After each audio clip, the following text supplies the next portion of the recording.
Hello everyone, Kaos Nova here, and I'm going to be talking today about futurism and retrofuturism in the context of Battle Angel Alita. Sci-fi is plenty of what we call futurism and retrofuturism. It's philosophical and art forms, and so I'm going to present it to you today by first talking about examples and definitions of what futurism and retrofuturism are, and then showing about how there's examples of that within the manga and film of Battle Angel Alita. Should be a pretty fun presentation, and I want to thank you all for coming by to watch this presentation.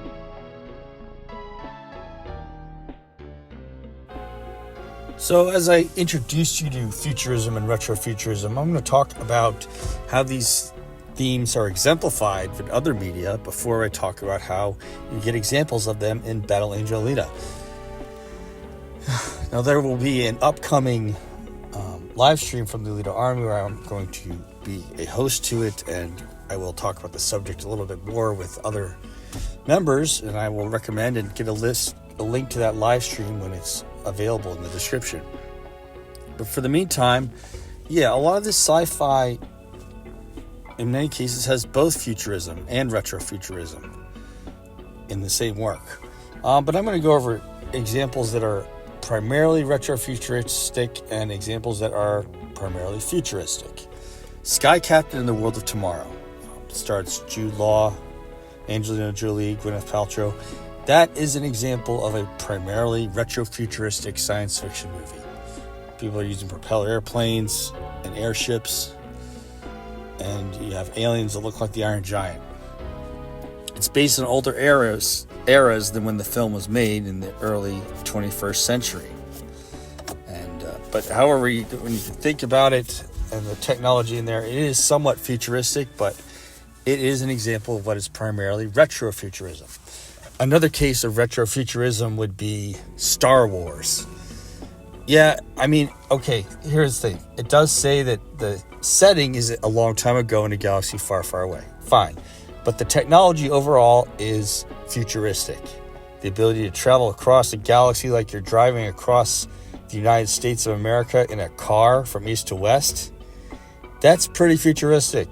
People are having live stream chats or video chats in Star Wars, even though it's light years away. I mean, Darth Vader's talking to this evil emperor over light years, assuming he's somewhere else on, say, Coruscant or something. I don't know. We don't know where the emperor is in that film, but obviously they're light years apart, and they're talking to each other live on a video call. So that is futuristic. And not to mention the AI of droids was pretty futuristic for the time it was made, but it is an example of retrofuturism when you look at the aesthetic of how the various elements in Star Wars are. People talk like it's retro. People talk like they're in the 1930s or 1940s. A lot of things look like you're in a Western. A lot of elements look like you're in a Western, such as over on Tatooine or other desert planets. A lot of things look, they have a lot of retro aesthetic to them throughout the series. I mean, you even have, essentially Jedi or samurai in space, okay? Yes, they use lightsabers, but they're warriors with a feudalistic code of honor. So that's what the Jedi are. So, yes, Star Wars is primarily retrofuturism. Another case is in video games or PC games. It's Fallout. Fallout is a series where the future, as portrayed in 2077, really resembles the 1950s, although the technology for the time in which they're making these Fallout games is futuristic, because in this 21st century, before the nuclear bombs were dropped or when the nuclear holocaust went through, you had people having nuclear fusion power. And controlled nuclear fusion is really old, but this is controlled nuclear fusion where you gain energy, and they were using it for generating power. So that part is futuristic, but the look, is they use a very retro look, such as, having guns that look like they're from Flash Gordon as atomic ray guns, or you have robots that resemble what you see in Lost in Space, the old television series, or Forbidden Planet. All of that adds up to the Fallout games being retrofuturistic. And this retrofuturism in the Fallout games has a point. It's a way of saying this retro look is what's in the past, and that what's in the past is what essentially died after nuclear weapons. And sure, some people dress retro in the Fallout games, but I see it as, some people admire retro themes. Even in today's world, you can have retro-themed restaurants, retro-themed theme parks, and so on, where people have, a retro theme of the past in mind when they are advertising to there being fans out there who like it. So, another case of retrofuturism is Warhammer 40,000 or Warhammer 40K. Now, in Warhammer 40K, obviously you have this extra futuristic technology where you can go faster than light by going through an alternate dimension to get from point A to point B faster than the speed of light. There's the warp, okay? But they have this retro aesthetic to Warhammer 40,000 where you have buildings and spaceships shaped like Gothic cathedrals traveling through space. Battleships shaped like Gothic cathedrals. Essentially, a medieval religious society runs things, and the emperor is essentially a god in Warhammer 40k, and that's just humans. It gets more complicated when you get into the other species and other factions in Warhammer 40,000, but it's obviously 40,000 means 40,000 AD, and like I said, it's set in the far future, but they have this medieval world existing in the far future, hence making it a type of retrofuturism. Now, there are also examples of what is primarily futuristic. Say, for instance, the original Mad Max film. It's not designed after an older era from the late 1970s in which they made this film. The film was actually set in the 1980s, but it is just futurism. It's this idea of what would happen if the 1970s oil crises didn't stop and society, falls apart bit by bit. In the original Mad Max film, it's actually the 1980s after a few years of severe oil rationing, and you see gang wars with the police in Australia, and so on. And the implied story there is that even Max and his family moved away from the metro areas of Australia because they were trying to avoid crime and riots. So the civil unrest in this story is a hypothetical story about what would happen if the shortages of oil in the 1970s just didn't stop. But as we know in the real world, they did stop. And I'll go into more when I talk about the Fallout games, because this whole scenario portrayed in Mad Max was the backstory of Fallout as well. Worldwide oil shortages. So another case of futurism would be Blade Runner. A lot of the aesthetic is simply based on the 1980s or 2010s in the case of the Blade Runner sequel, Blade Runner 2049, in which they made them films. Now, obviously, in 2049, you have more holograms and more electronic devices around in this future because it's a product at the time in which the movie 2049 was made, or it's a product at the time in which 1982, early 1980s, in which the first Blade Runner was made. So, that is an example right there with Blade Runner of futurism. In the context of the Boston Globe magazine in 1900, showing what they thought 2000 would look like, that is futurism. It's futurism in the context of what they thought from the perspective of 1900 that the year 2000 AD would look like. Obviously, there were technologies they didn't see being incorporated into the picture over the 100 years. But so that projection they made was based on the time in which they were making these illustrations in 1899 and 1900 for the Boston Globe magazine. So as I've given examples of retrofuturism and futurism, we're going to start taking a look at how these themes play in to Battle Angel Alita in the manga, in the film, and a little bit in the video game known as Martian Memory.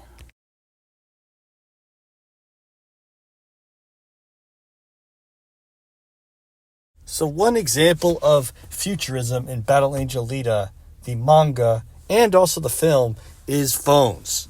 Okay, so Kaos, what do you mean by phones? So let's first get to futurism again. Futurism is when you're projecting the future using the present as a reference. As you notice in the manga, it's people using corded phones on a regular basis, and not very many cell phones you see in the manga. Why is that? Well, it's because Yukito Kishiro, the author, was writing this manga at a time when there weren't that many smartphones or cell phones around. And we're talking about the 1990s when they were starting to do, the folding, those tiny folding brick phones. Yes, those ones. And with not that many of people walking around looking at their smartphones, that way, when the author made it, and with the world he had as reference, he went and said, okay, well, we'll probably have people in this distant future, for whatever reason, using corded phones and using primitive cell phones, if at all. And even in Last Order, where you see Koyomi's talking on a corded phone, he tried to make it be that it was only a few years after the beginning of Battle Angel Alita, or rather, this is closer to 2 years after the events of Battle Angel Alita and Fallen Angel and Ascension. So, in the context of the world of Battle Angel Alita, this is a future where you see corded phones, phone booths, very few cell phones in use, because that's based on the world that Yukito Kishiro was living in Japan and elsewhere back in the 1990s, late 80s, early 90s. And that world that he lived in became a reference for the world he was going to create in Battle Angel Alita. And so it becomes a little bit different when you get into the film Alita Battle Angel, where people actually do have smartphones, and there's a scene in the film where Ito's talking on his smartphone to get a hold of Alita during the beginning of the Motorball tournament. And by the way, just to let you know, Motorball is going to be a big thing in another part of this whole episode on futurism and retrofuturism. So remember that. Remember Motorball. But I'm going to get back to here, but because, in the 2010s, when this film, Alita Battle Angel, based on the manga, was being made, and based on the animated film as well as being made, smartphones are common. People were walking around looking at their smartphones at this point. So it was different. So the film was also futurism, but it was when Cameron Rodriguez and later Kayla Grittis, who wrote the script, when these people were crafting this new film, and they originally intended to be around 2007, but there were a lot of delays in the writing. So when they finally got around to producing, filming, and so on, whatever it takes to make a movie, you had people with smartphones, walking around with smartphones. So that became incorporated into the kind of world that you saw right here in the film, Alita Battle Angel. So right here, as you see, this futurism carries on. It carries on because the world that Yukito Kishiro had in writing the manga and the world that the film had in terms of the writing and production of the film Alita Battle Angel, there were differences because it was, in one case, you had the 1990s and you have the 2000s in Last Order, but you wanted to stay close and say that, okay, it's only been so many years. It's only been around several years in the manga that it's passed. So it's still the same world as the manga. But then, when you're making the film and finally get around to doing the shooting and the creating literally, they created their own city in terms of props for the film in Texas that they used to film this. So they built this world in the film in the 2010s. So the 2010s were projected as Futurism in making the film. So the difference in phones, what's the difference? The differences in phones is that both the manga author and the makers of the Alita Battle Angel live-action film based how you see phones in their worlds based on the time that they were making the manga in the 1990s versus the adaptation in the 2010s. So now, as I told you before, we're going to talk about Motorball next, and how Motorball goes into these themes of futurism and retrofuturism. Now, when we get to Motorball, Motorball has a basis and inspiration from an earlier time than when Koshiro wrote the manga. In essence, Motorball is mainly an example of retrofuturism. So what is Motorball exactly? It's a violent game in the manga that's largely inspired by Rollerball. Yes, Rollerball, the 1975 film starring James Caan, who passed away, and he got a little salute from Alita herself in 2022. After he passed away, rest in peace, James Caan. And then Rollerball, in turn, was inspired by roller derby.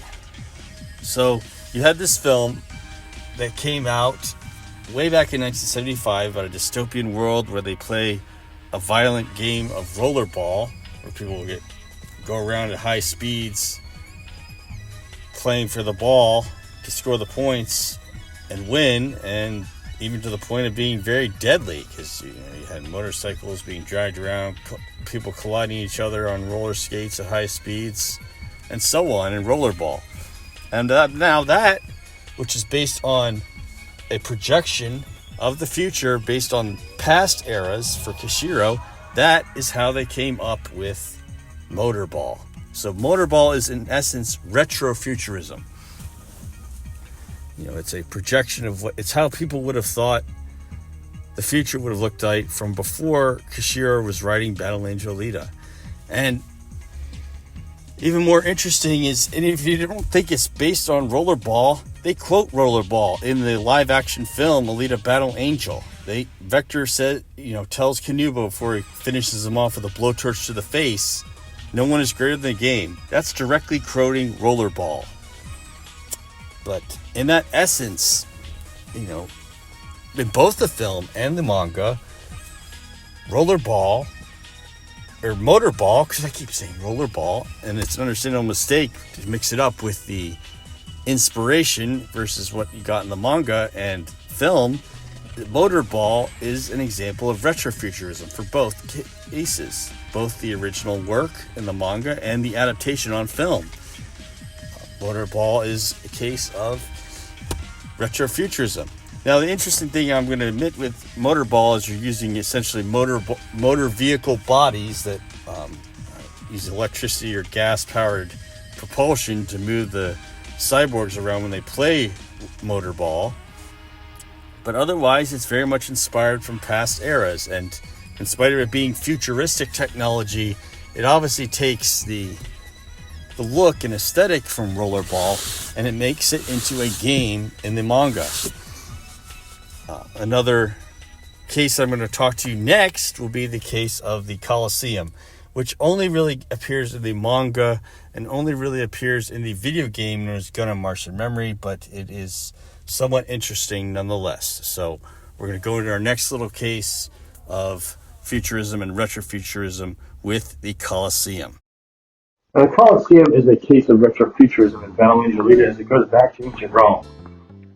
And as a way to distract the masses with entertainment, having was essentially these slaves fight each other to the death. And in that sense, having the slaves and criminals fight each other to the death, they're using the distraction of the people whom society despises the most. Their demise and keeping people entertained and happy and distracted from what's going on, while the bigger, more powerful forces argue it out in Roman politics.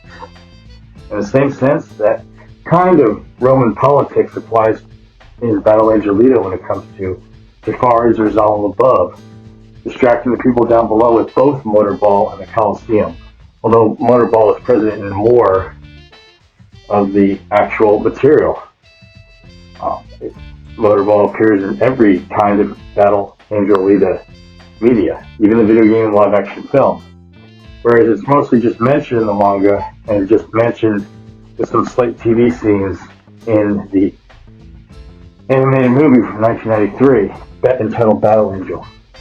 And so this, I will go on to the conclusion. There are more examples I can find out there, but this is most of what I can show you for today in this episode.